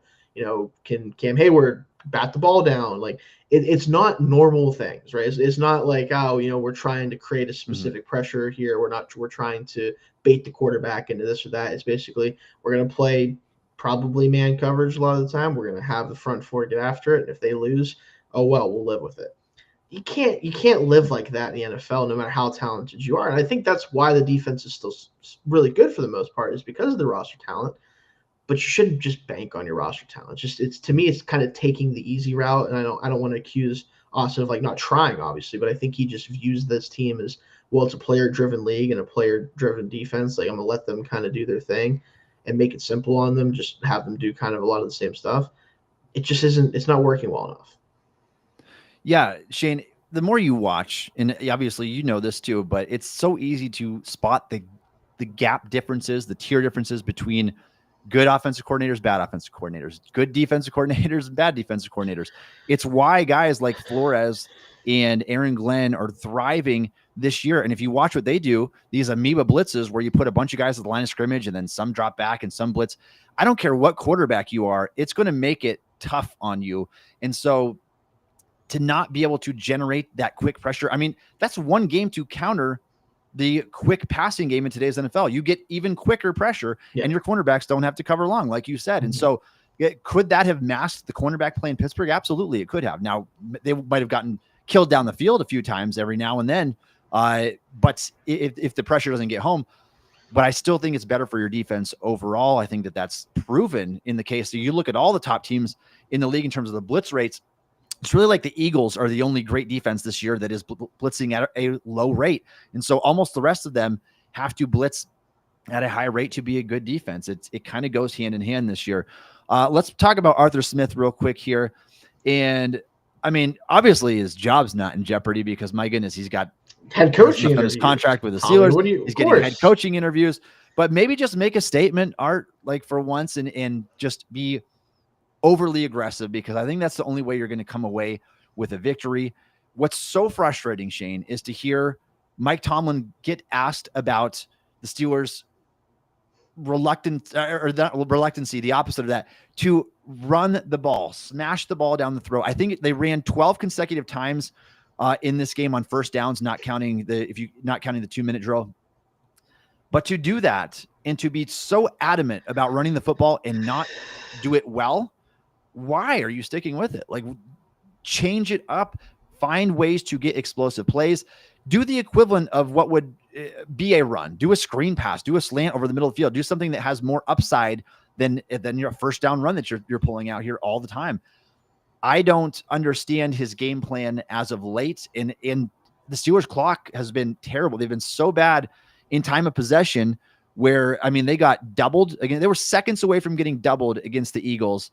In this game against the Bengals, the Steelers lost the time of possession battle 22 minutes to 38 minutes. You want to talk about your defense getting gassed and your offense having no momentum? It's when you can't even compete in the time of possession battle. So you have to find ways to move the chains. You can't stick with the game plan that's not working, and it hasn't been.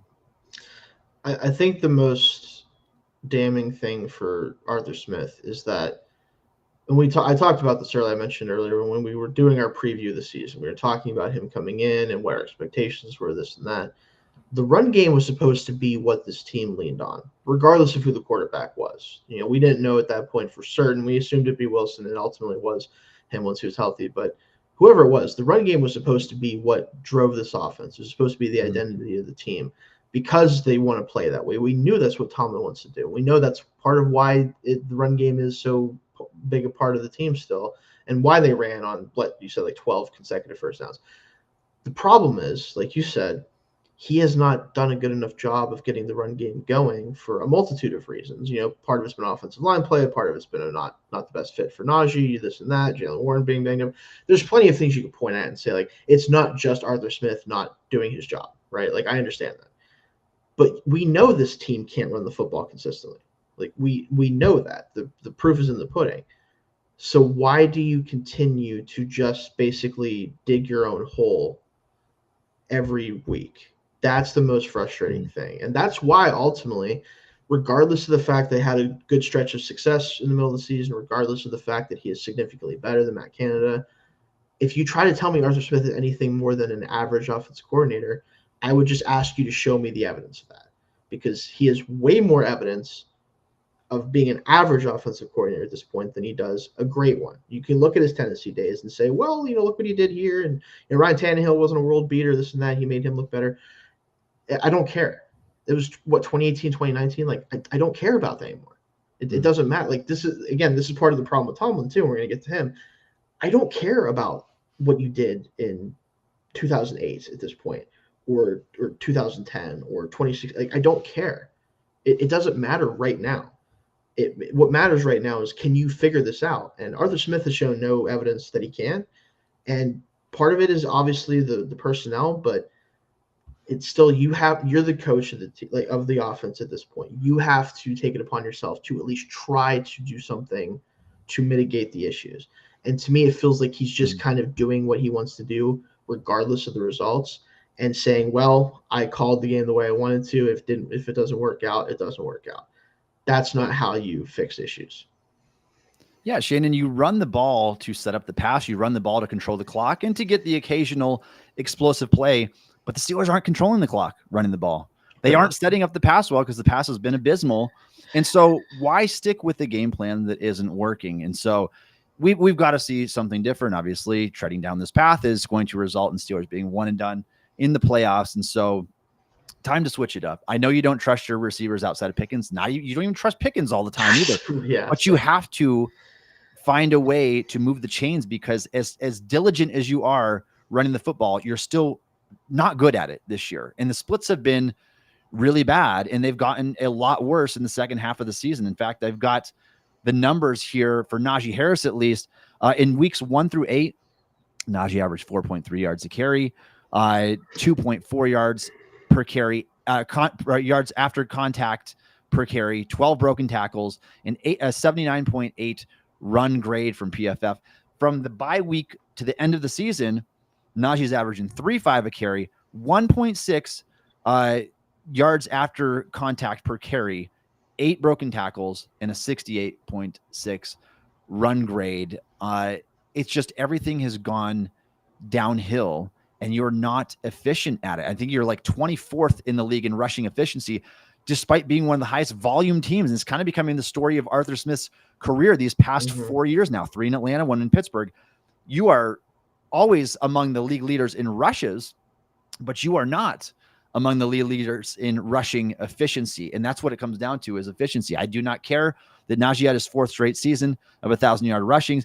It doesn't, the volume numbers don't mean anything unless you're going to do it efficiently. Otherwise, you might as well just be passing the ball. Not that you're doing that efficiently these days anyway. But yes, absolutely, changes are needed for this week. And let's talk about Tomlin. We're going to close up with Tomlin here, but before we talk, and then we'll talk about the Steelers versus Ravens wild card matchup. When it comes down to it, Shayne, we could point all these fingers back at Coach T. We really can, because although he gets a lot of the credit when things go right, you take the blame when things go wrong. It's the nature of the head coach position. Mike Tomlin has hired, now we've seen 6 years in a row of Randy Fichtner, Matt Canada, or Arthur Smith on offense, and his hires on defense. We went from Keith Butler to Terrell Austin, when you could have stuck with the Flores and given a promotion and thrown some money at him. You could have gone out and get somebody outside the organization, which they finally did on offense with Arthur Smith, although it's looking like an average at best hire right now for the Steelers. Tomlin is solely responsible for hiring his coaching staff. And the fact that he doesn't have a coaching tree at this point is really concerning. And just as concerning as the coaching, which is kind of an overarching view of everything, the in-game management and the clock management, like we've talked about a few times already on the show, has been bad. And you can't afford to squander opportunities late in the game like the Steelers did against the Bengals, where it literally could have been the difference of you playing in Houston against an average Texans team this week, or playing in Baltimore against the league's best offense this week. Yeah, I think the bottom line, and you touched on both of them, and I just want to kind of expand on it for a second. At the end of the day, as good of a coach as Tomlin is in a lot of ways, he has 2 very key weaknesses that consistently show up throughout pretty much his entire tenure as coach of the team. Now, early on, it's a little bit different because, Arians was his offensive coordinator at one point, and you have some other successful guys in there, but they were primarily found success either away from Pittsburgh or at least were established coaches first, right? But his 2 biggest weaknesses throughout his entire career has been his ability to hire and his ability to manage games at the end. He's not improved on either of those throughout his tenure with the Steelers. And I think you look, and we mentioned this guy earlier, and obviously, like, it's a pretty high bar to clear with what he's done the last few years, and he's obviously kind of the poster child of this right now. But he's kind of the anti-Dan Campbell in a lot of ways, where Dan Campbell is so good at hiring people, clearly, that people were starting to wonder if he should be fired and Ben Johnson should be the coach of the team. Like, those are real conversations that people still kind of have today. Like, when he leaves, people are going to be like, oh, I don't know. Maybe they should have just kept him and let Dan Campbell go build a team somewhere else. Of course, I don't agree with that, because, like, there's a reason why Johnson has had the success he's has, because Campbell allowed him to come in and do his thing. But that's the point. Like, when you are a head coach that doesn't necessarily call plays in either facet, which, again, Tomlin can and does step in, and we've been getting a lot of comments about them, and there's too many to throw up here. But yes, Tomlin does influence game plans. He influences the offense, the defense, everything that's going on. He absolutely does. But if you're not going to be the true play caller for either side of the ball, you have to hire people who can do that for you and who can live in that world and not need you to micromanage them constantly and to input your own thoughts onto the game plan constantly. And he just doesn't do that. And I don't know if the reason he hires people the way he does is because he wants to be able to have serious input on both sides of the ball and be able to influence things more than a coach that plays or coaches the way he normally does. I don't know if he simply just doesn't have an eye for coaching talent. I don't know what it is. But that has been what's held this team back more than anything else. You can look at the quarterback position. You can look at the roster at times. You can look at this and that. If you hire the right people at the key positions, coaching-wise, front office-wise, everything else, you are going to have success. You just are. And they simply, both him and the Steelers in general, have not been able to do that. And until they do, I do think this is the ceiling of a Mike Tomlin team. Like, he can bridge the gap between a team that maybe shouldn't be in the playoffs but gets in because they're tough and they do this and that. But his ability to raise the ceiling just doesn't exist because of the way he hires coaches and who he's brought in. Yeah, Shayne, I agree. I mean, it's the evidence that we've had now. And so it's as unfortunate as it is, he just does not have a coaching tree, and that really hurts this team.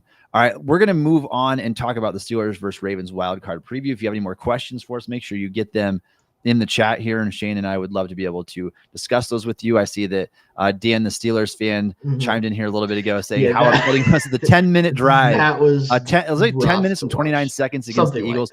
It was awful. But if you go back and look, I pinned most of that on the offense. The offense was so bad in that game that the defense was completely gassed. They were toast. The defense was toast by the end of the game. And so it was both. I mean, the defense did not play well. But yeah, I mean, if you're not giving your defense breaks, it's so hard to have the energy to compete, especially with a talented team that can just maul you, pound the ball down your throat at the end of the game. That was as ugly as it gets right there. To not get the ball back with like 10:29 left in the game is bizarre. Let's hope that we'll hope we don't see that again for a very long time. Yeah. All right. Let's talk Steelers versus Ravens odds this week, Shayne. The Steelers are the biggest underdogs in the wild card round. They are also the biggest underdogs in the NFL, at AFC or NFC, to win the Super Bowl of the teams remaining in the playoffs. Plus 9,000 odds, Shayne. Plus 9,000 odds to win the Super Bowl. It's tough. There's 14 teams here. I mean, there's 14. It's not great. It's certainly not. You don't split that evenly. It's not like you got a 1 in 14 chance. We know that's not how it works. Yeah. But plus 9,000 odds to win the Super Bowl is wild. It shows what Vegas thinks of you. They're trying to bait people to bet on that line so that they can steal your money because they think that it's not happening.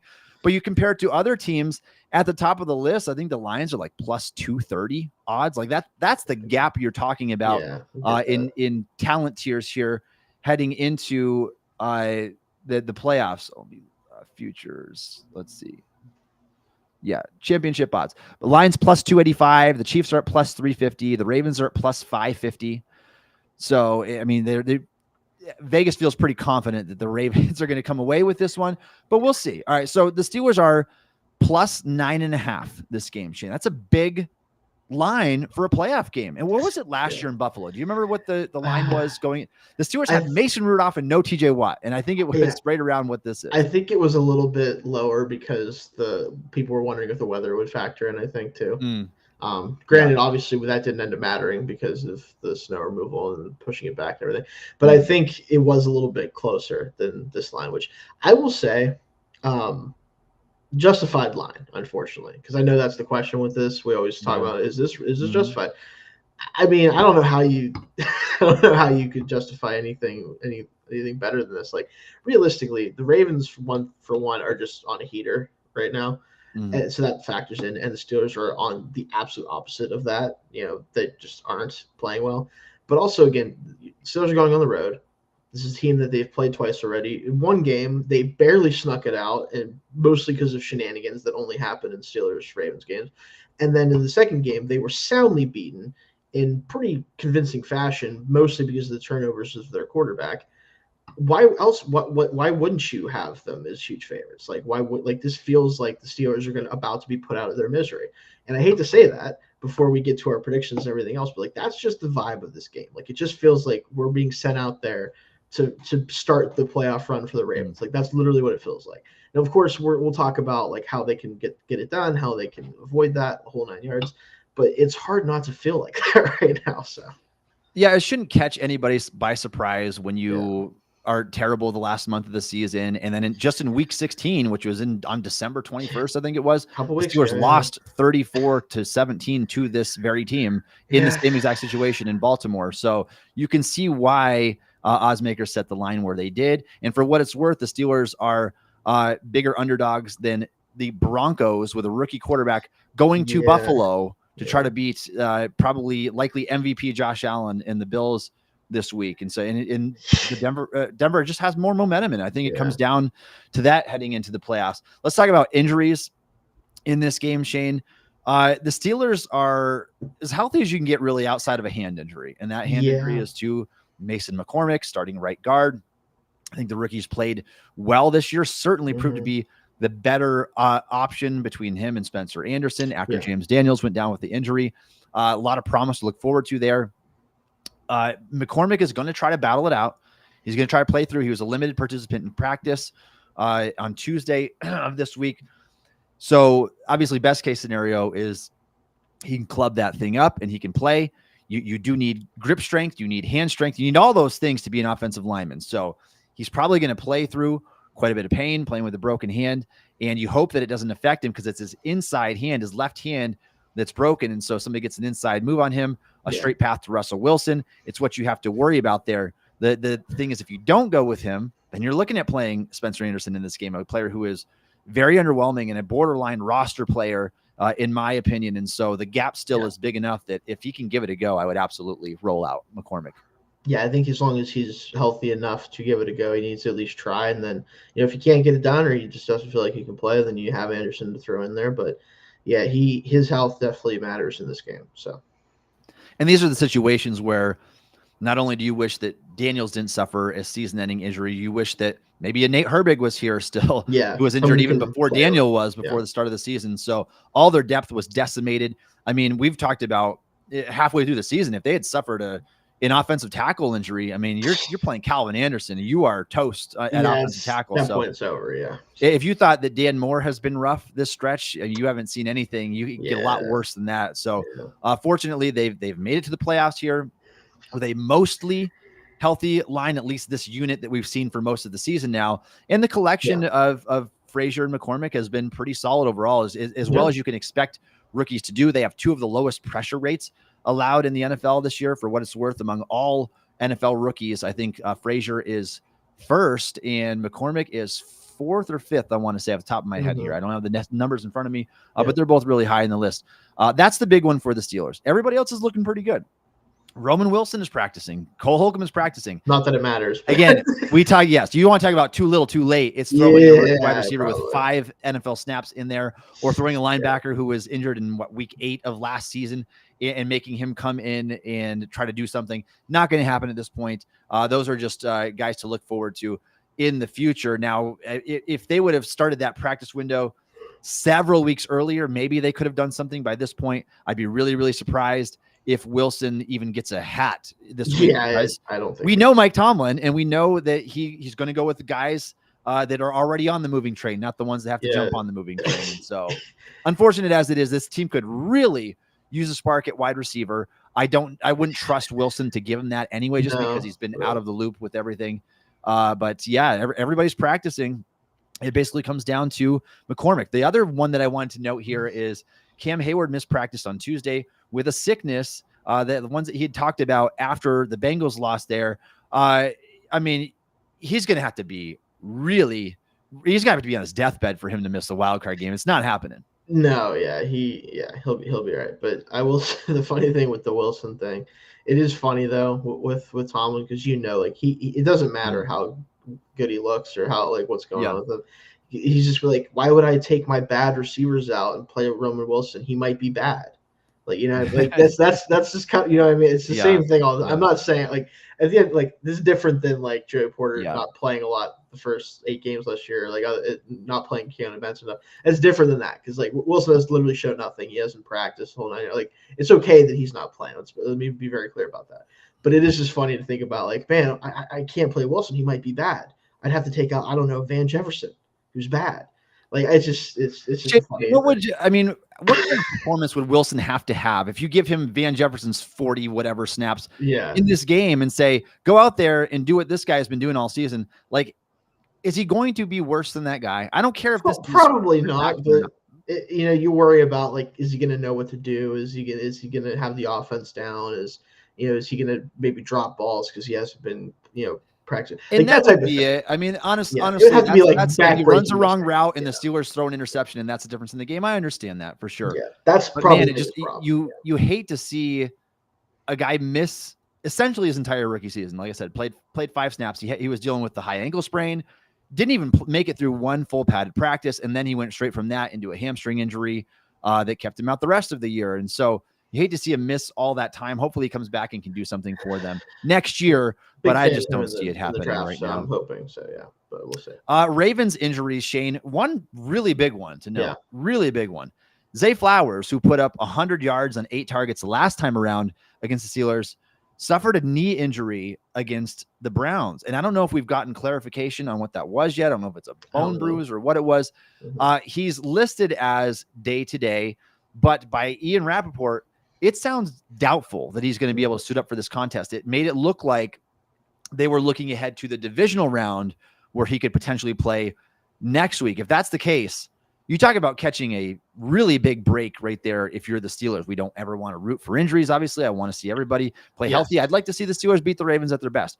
But they catch a break if you're missing one of the twitchiest receivers in the league, who is a nightmare to cover because he can create separation. He can run after the catch.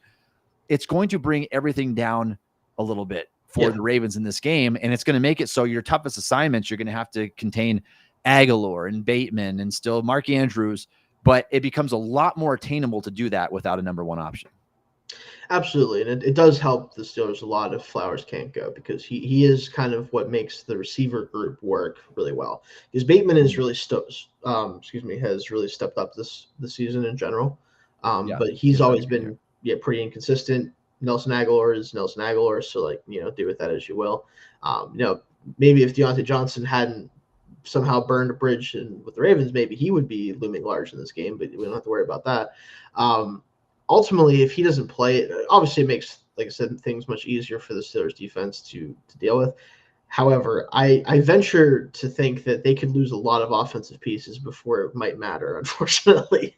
That's kind of like when your offense is healthy and bad, it kind of makes them losing a player not matter as much, right? Like, they'll figure it out. Lamar will figure it out if he has to. He has plenty of guys to go to still. So I think it obviously looms large in terms of like the ceiling of the offense against the Steelers. It does really matter, but how much will it matter? That's kind of what we have to debate there. So yeah, Shane, and Lamar is just so good that if you gave him Van Jefferson, Mike Williams, and Ben Skoranek right now, he would still probably have a good game. It's so hard to hold him back. And I know the Steelers kind of been spoiled in this regard with how they've played Lamar. Most teams don't play him that way, and last time they did not play him great. We need to see, if anything, we need to see that repeat performance of their first matchup of the season where the Steelers really did hold him in check. And again, it always takes a few drops from Ravens receivers to help out a little bit in that regard, which they could get now. If Zay Flowers isn't playing, that would be a big loss for the Ravens, and one that would probably tighten that gap a little bit. Shane, if I knew for sure that Flowers wasn't going to suit up in this contest, I wouldn't have the line at 9.5. Honestly, I would put it your offensive potential goes down. So I think that's fair. I think it would knock it down closer to like a touchdown, or like a true just touchdown, probably. Just because, again, like Flowers he's not on the same level as a lot of other wide receiver ones in the league or anything like that. Like, I think he still has a little bit of ways to go in that regard, but he's clearly their best receiver. Like that is very much the case. So anytime you lose your number 1 receiver for any offense, especially one that, Lamar finally had 4,000 passing yards this season for the first time in his career, it is a major part of the team. It's more so than ever the passing game is. So it matters a lot.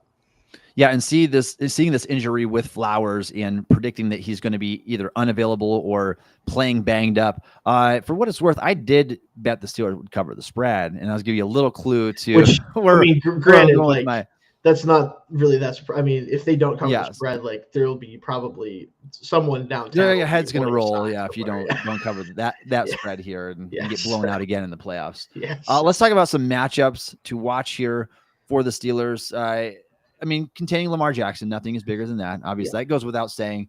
It's a two-headed monster, though, because Derrick Henry destroyed this team last time. And so you have to find a way to keep Henry from rushing for 6.2 yards a carry and 140 yards, whatever. Like, you can't have one of those games.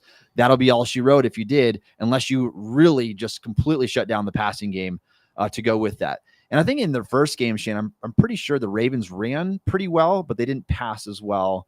So you can get away with it.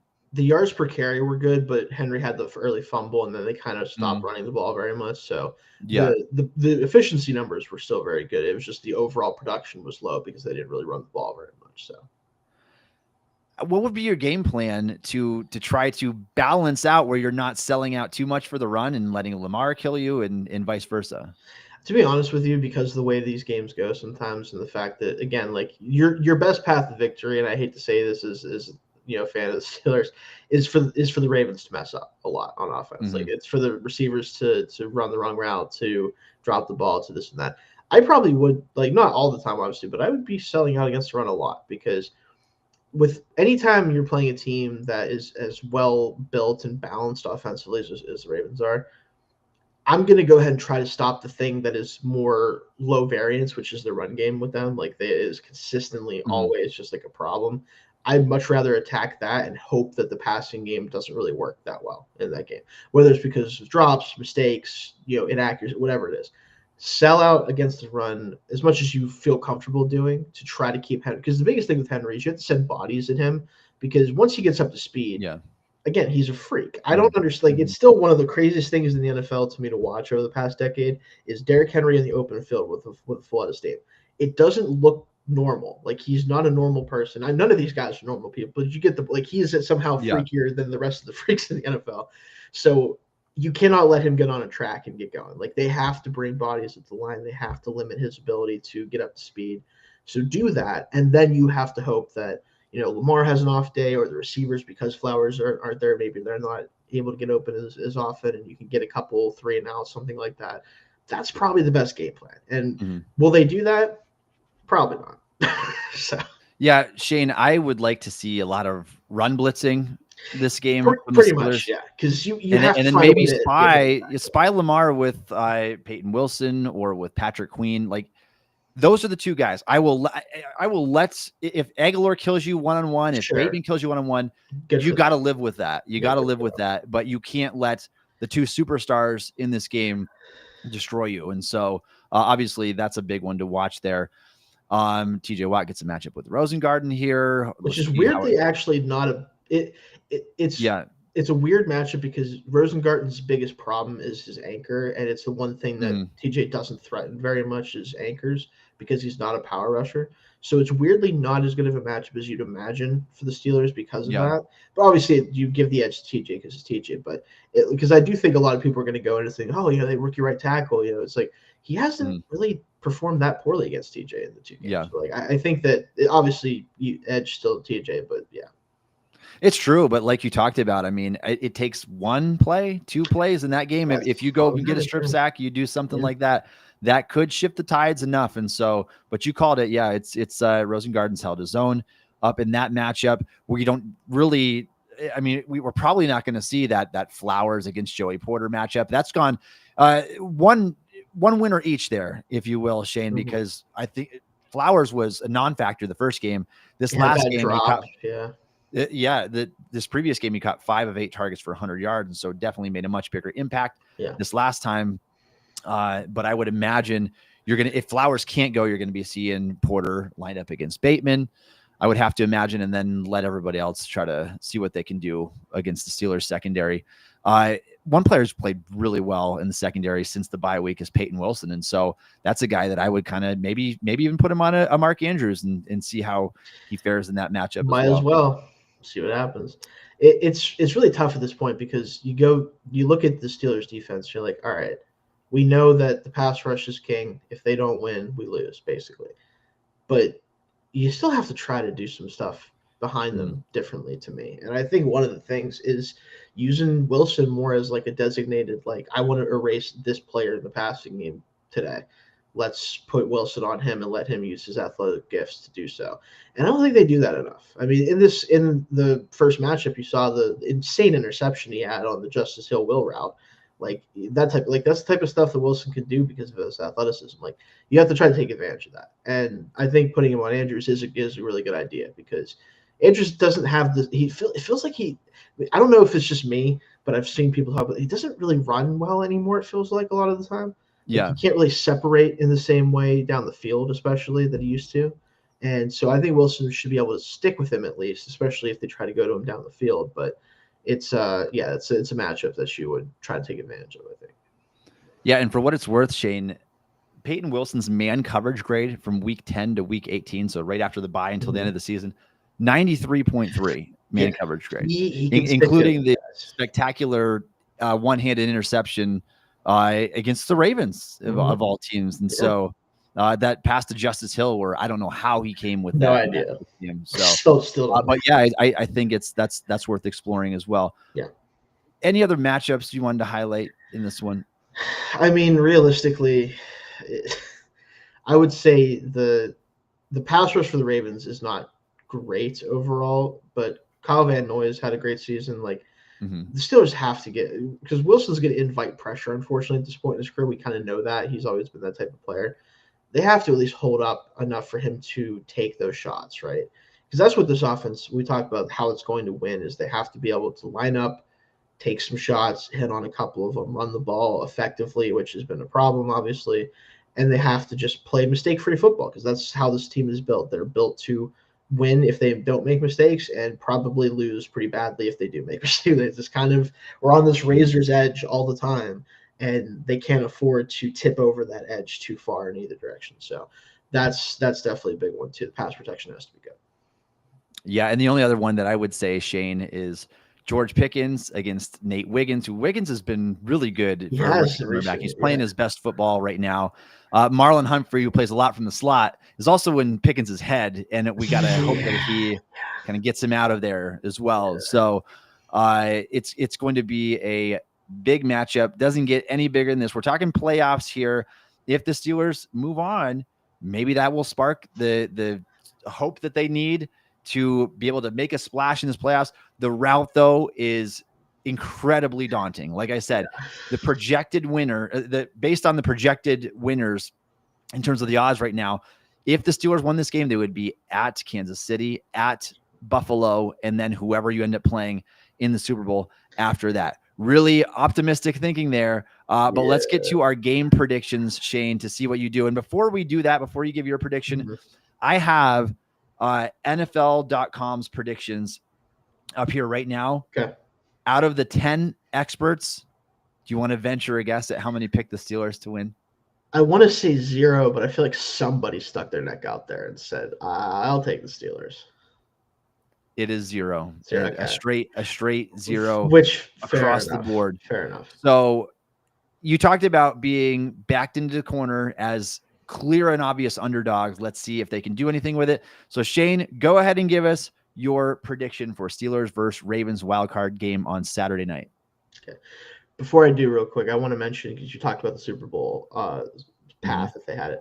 There's a reason why the odds are plus 9,000. It's not just because they might be the weakest team, other than I would say the Texans are in that boat too, in the playoff.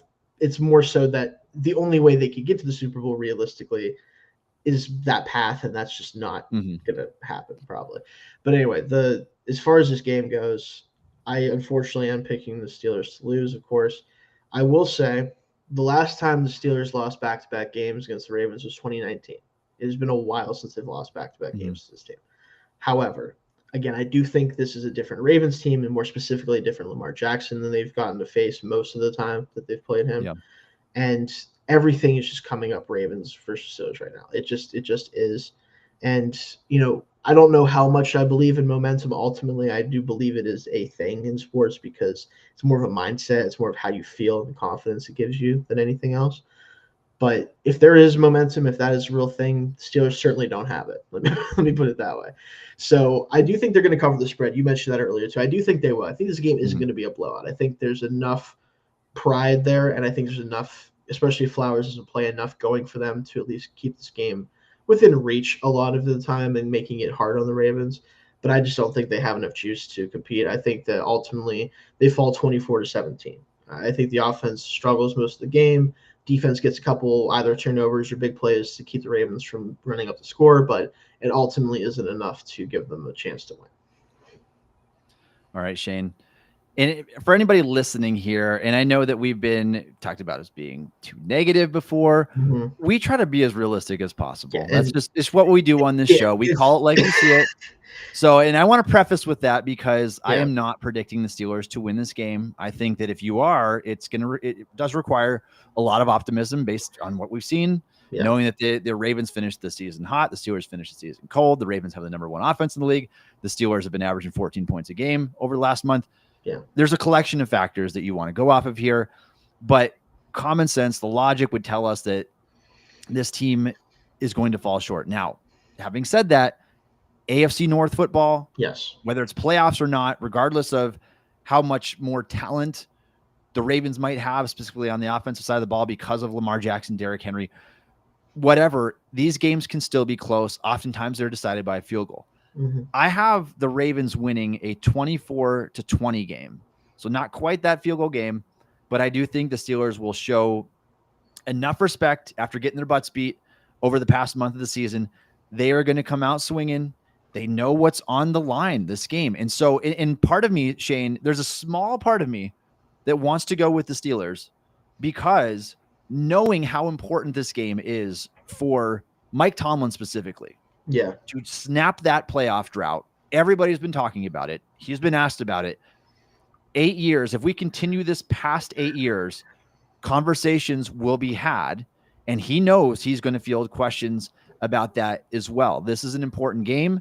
And regardless of his contract extension, the Rooneys, you can bet, are looking at that postseason sample and at least pondering, at least getting the idea in their head.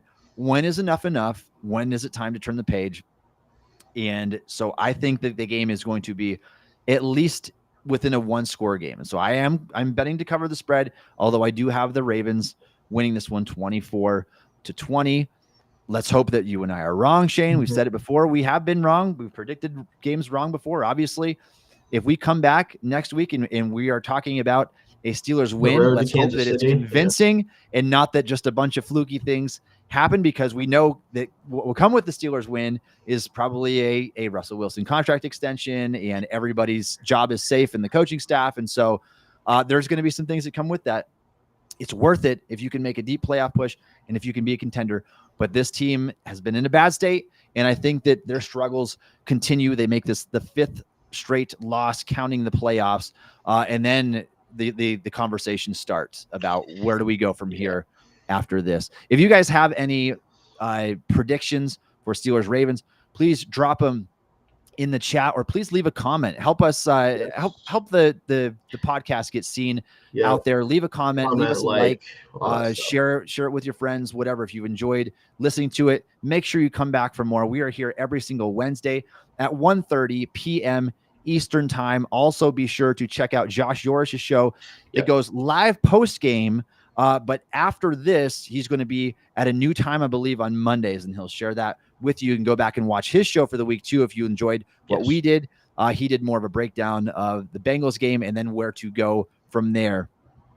Thank you again for joining us on the show. You can follow Shayne on X at Shayne Kubas. You can follow me on X at Tommy Jaggi. You can download the Still Curtain podcast wherever you get your podcasts. Also check us out on YouTube or ask Alexa to play the Still Curtain Steelers podcast. And thanks again for listening to the Still Curtain podcast.